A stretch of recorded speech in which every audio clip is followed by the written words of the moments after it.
Здравейте, добре дошли в това видео. Моето име е Мартин и днес ще ви покажа как да започнете своето пътешествие в света на програмирането с Python. Питате се защо Python? Python е един от най-широко разпространените езици в света на програмирането. Също така има много лесен и бързо запомнящ се синтаксис. Къде се използва Python? Python се използва за web разработването, данни и анализ на данни, изкуствен интелект и машинно обучение. Преди да започнем да пишем код, трябва да направим две много лесни стъпки. Трябва да инсталираме Python и също така ни трябва IDE. Какво е IDE? IDE е съкратено от Integrated Development Environment, или по-лесно казано на български, интегрирана среда за разработка. Това е програма, в която пишем и пускаме нашия код. За да инсталираме Python, трябва да дойдем на сайта python.org, където можем да намерим Download. Изтегляме най-новата версия и си избираме за нашата операционна система. Моята операционна система е Windows, затова тегля за Windows. Ако вие сте на Mac, теглите за Mac или за някоя друга операционна система. Вече съм го инсталирал и затова ми излиза по този начин. И IDE-то, което ще ползваме, е Visual Studio Code, защото е много лесно за начинаещи.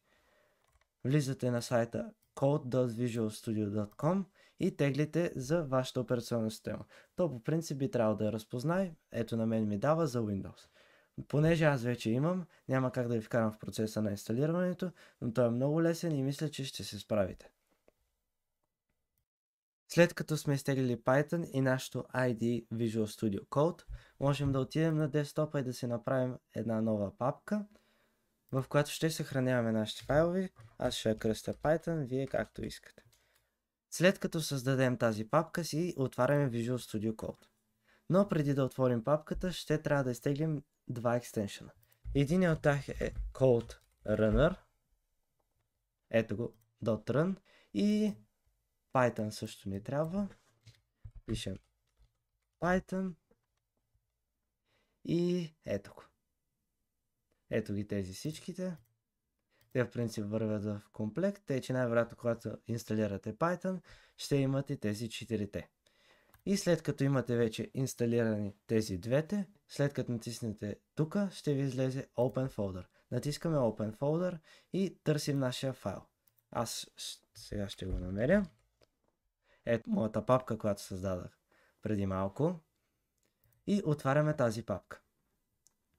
За да създадем файл, отиваме ето на това бутонче, натискаме и пишем main.py. Ако ви излезе ето тази емотиконка, значи всичко е точно и можем да започнем. Така, създадохме си файла. Но преди да започнем да пишем код в нашия файл, трябва да ви запозная с двете неща, които ще вземем днес. Променливи и типове данни. Какво е то променлива? Променливите са именувани места в паметта, където се съхраняват стойности. И типовете данни. Най-често използваните типове данни в програмирането са string или съкратено str или на български NIS. Тези типове данни се използват за текст, имена и всякакви такива подобни.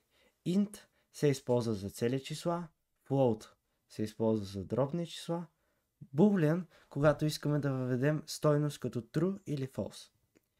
И най-накрая, за да можем да изпринтираме тези неща в конзолата, използваме print. Така, нека първо започнем с първата променлива. Ще я кръстим име. Тя ще е string. Python автоматично ги разпознава, защото в други езици трябва да напишем преди това string, но тук няма такива неща. За да можем да вкараме в тази променлива string, трябват ни ето тези кавички и в тях вкарваме стойността. Примерно, моето име е Мартин. Така, следващата променлива, която ще направим е, в нея ще съхраняваме интове, демек цели числа. Името на тази променлива ще е H. И за тях не ни трябва такива скоби, както при стринговете, затова направо пишем числото. 15, примерно. След това, за да мога да ви покажа и другите стойности, ще им напиша, примерно, float, името на променливата, и тя ще е дробно число, примерно 3.14. Айде да им по такова, ще напишем направо името на променливата pi. И последната променлива, която ще създадем, и в нея ще съхраняваме boolean. Какво е boolean? Boolean в него, това е true или false. Когато искаме примерно дали той е ученик и слагаме boolean true. И аз ще го напиша true.